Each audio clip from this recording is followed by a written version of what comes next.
Assalamualaikum warahmatullahi wabarakatuh. Waalaikumsalam warahmatullahi wabarakatuh. Innal hamdalillah nahmaduhu wa nasta'inuhu wa nastaghfiruh wa na'udzu billahi min shururi anfusina wa min sayyiati a'malina.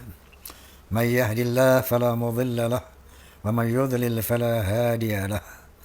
Asyhadu an la ilaha illallah wahdahu la syarika lahu wa asyhadu anna Muhammadan abduhu wa rasuluh la nabiyya ba'dah.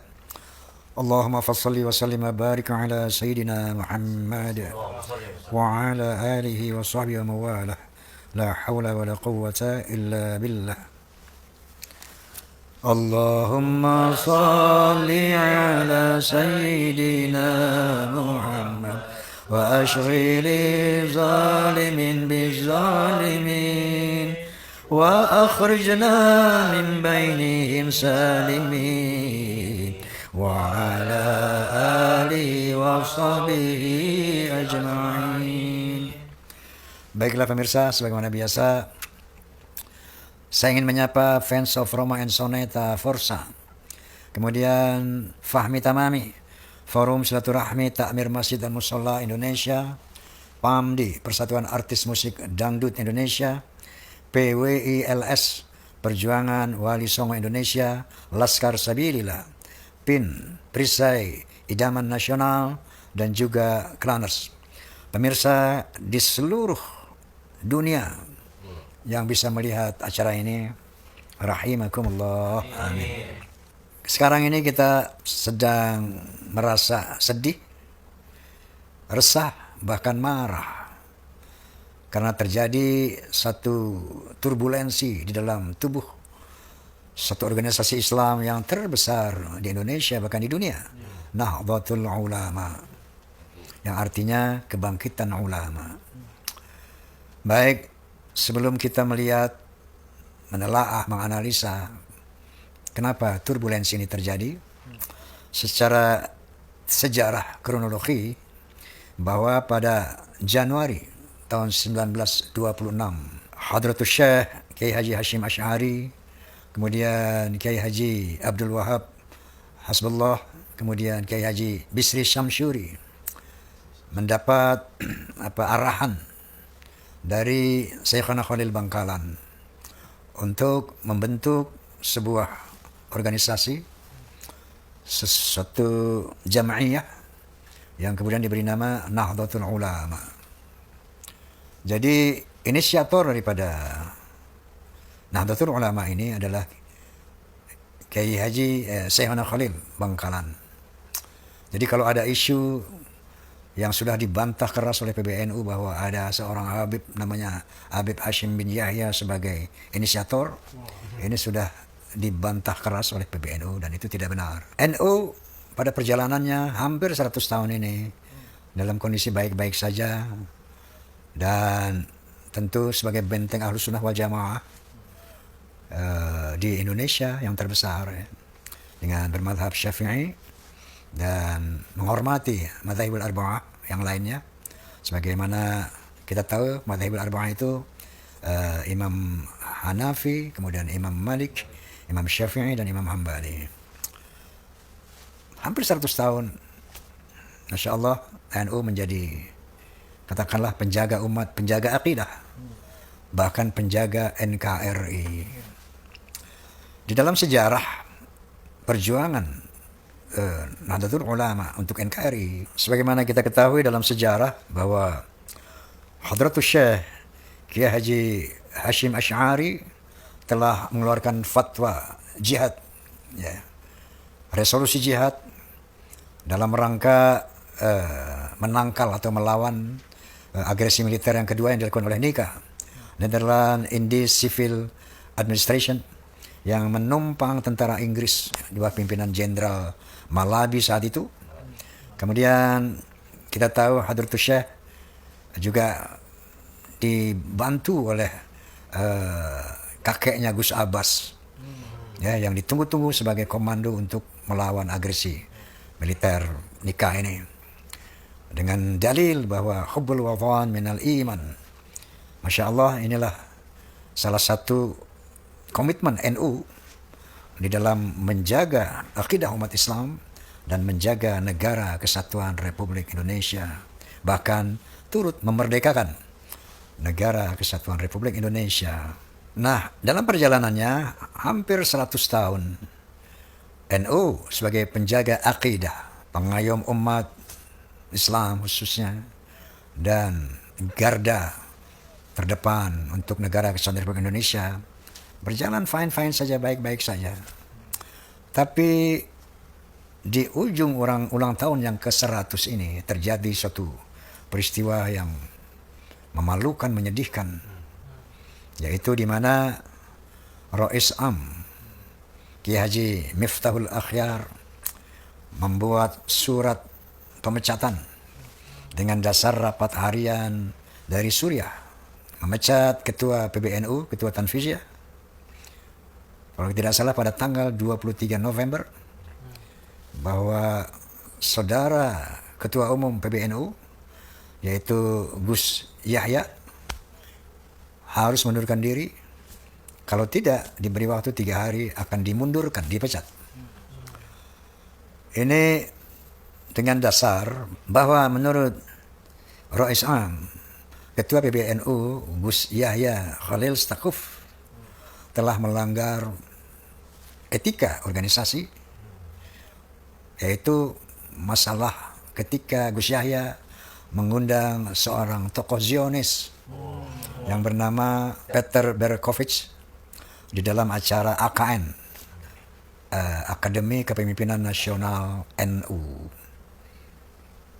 Yang kedua, mengenai tata kelola keuangan PBNU, terutama yang ada isu yang viral, pengelolaan dari 100 miliar yang tidak bisa dipertanggungjawabkan seperti itu. Oke. Kemudian Gus Yahya membalas tidak mau mundur kecuali dalam muktamar. Dan Gus Yahya Stakuf mengadakan rotasi di dalam Tanfiziyah. Merotasi sekjen, saudara Saifullah Yusuf, dan merotasi bendahara umum juga. Terjadilah suatu goncangan di PBNU. Dan ada isu juga masalah pengelolaan tambang yang diberikan oleh pemerintah. Ini juga menjadi satu hal yang membuat kegoncangan PBNU. Lalu banyak analisa kenapa hal ini terjadi. Tapi menurut saya analisa yang paling kuat ini adalah satu istidraj. Apa itu istidraj? Istidraj adalah satu hukuman yang ditunda karena manusia atau kelompok atau sebuah bangsa telah mengabaikan peringatan-peringatan yang diberikan oleh Allah Subhanahu wa taala. Qala ta'ala, a'udzubillahi minasyaitonir rajim. Bismillahirrahmanirrahim. Falamma nasu ma dzukkiru bih fattahna 'alaihim abwaaba kulli syai' hatta idza farihu bima utu akhadnahum baghtatan fa idza hum mubtalisun. Shadaqallahul azim. Yang artinya, ketika mereka telah melupakan peringatan-peringatan dari Allah, maka Allah bukakan lagi keberhasilan mereka. Allah tambah lagi keberhasilan mereka. Sampai mereka merasa senang, bangga, dan sombong.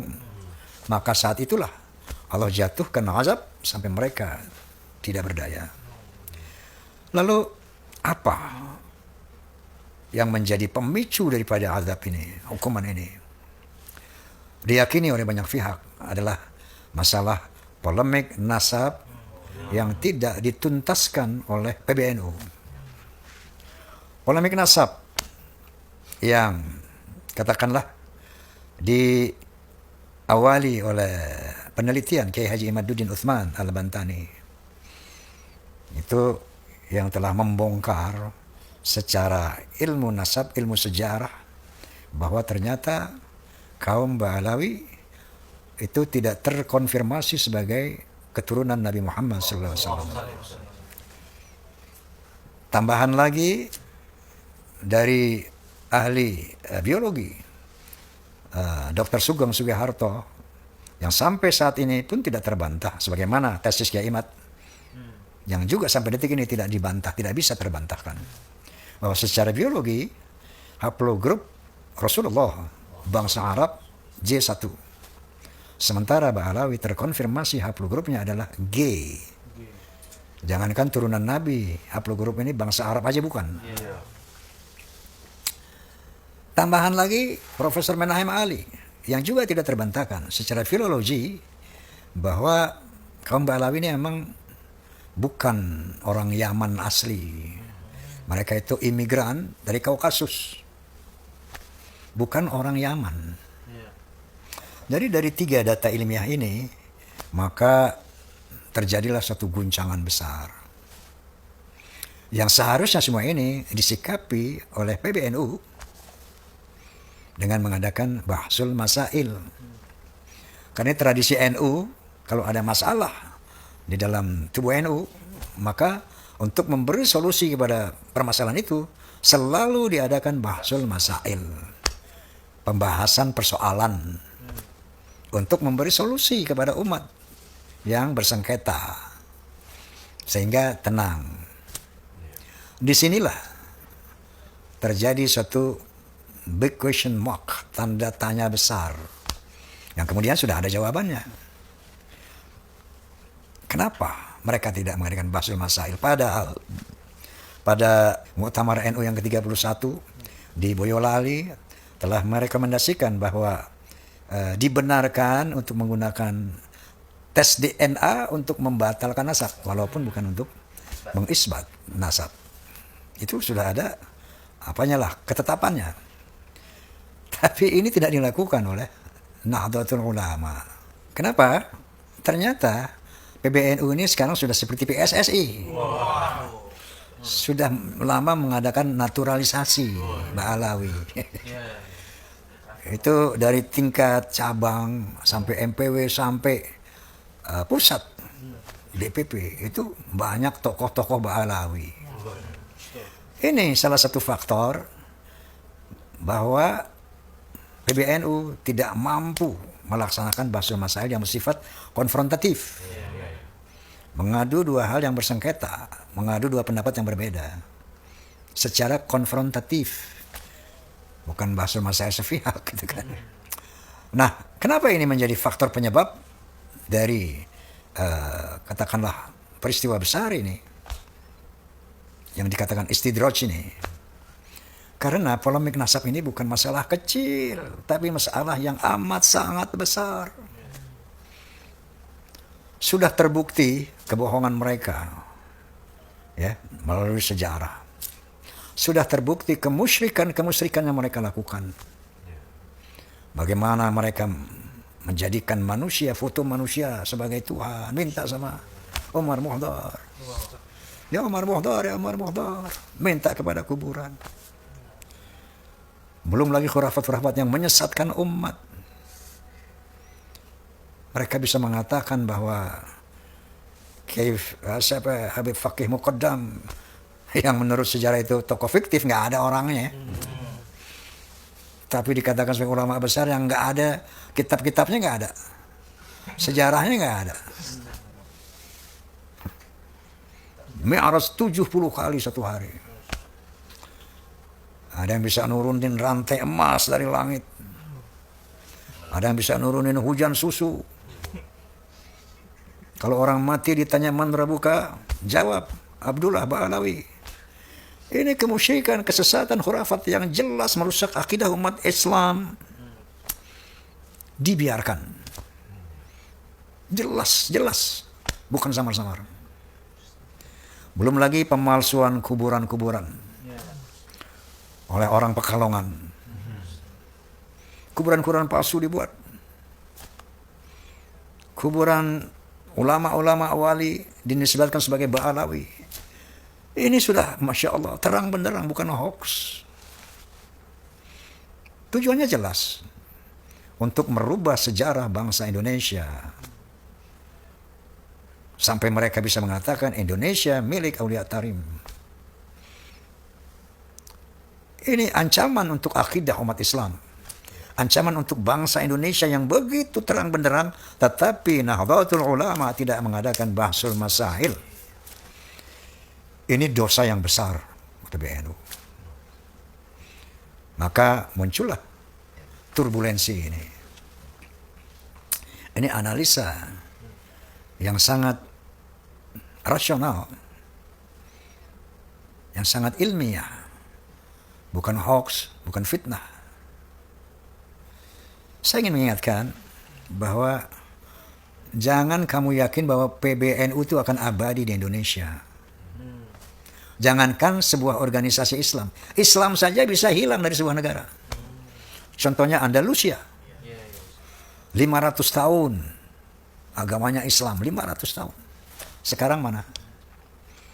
Andalusia yang dulu punya Masjid Cordoba, kebanggaan umat, sekarang menjadi negara Spanyol, negara Kristen. Islam saja bisa hilang dari sebuah negara, apatah lagi sebuah ormas Islam. Hati-hati. Astagfirullahaladzim, astagfirullahaladzim, astagfirullahaladzim. PBNU ini satu ormas Islam terbesar, konon dengan jumlah 100 juta sampai 130 juta. Tentunya pengurus paling ya katakanlah sekian puluh ribu, sekian ratus ribu deh pengurus. Yang 100 juta lebih ini adalah kultural, bukan struktural.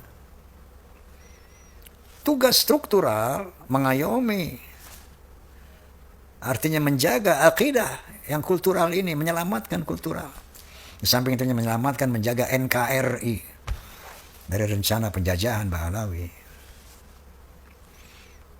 Ini tidak dilakukan. Astagfirullahaladzim, astagfirullahaladzim. Lalu apa solusi buat kita? Saya menghimbau kita umat Islam, mari kita jaga NU ke depan. Muktamar NU ini, Masya Allah, mari kita jaga, jangan sampai dipimpin oleh orang-orang yang mengabaikan amanah para pendiri, para muassis, sehingga akan mencelakakan Islam dan Republik Indonesia ini sendiri. Na'udzubillah, thumma na'udzubillah min dzalik. Wallahul muwaffiq ila aqwamit thoriq, billahi taufiq wal hidayah. Assalamualaikum warahmatullahi wabarakatuh. Waalaikumsalam warahmatullahi wabarakatuh.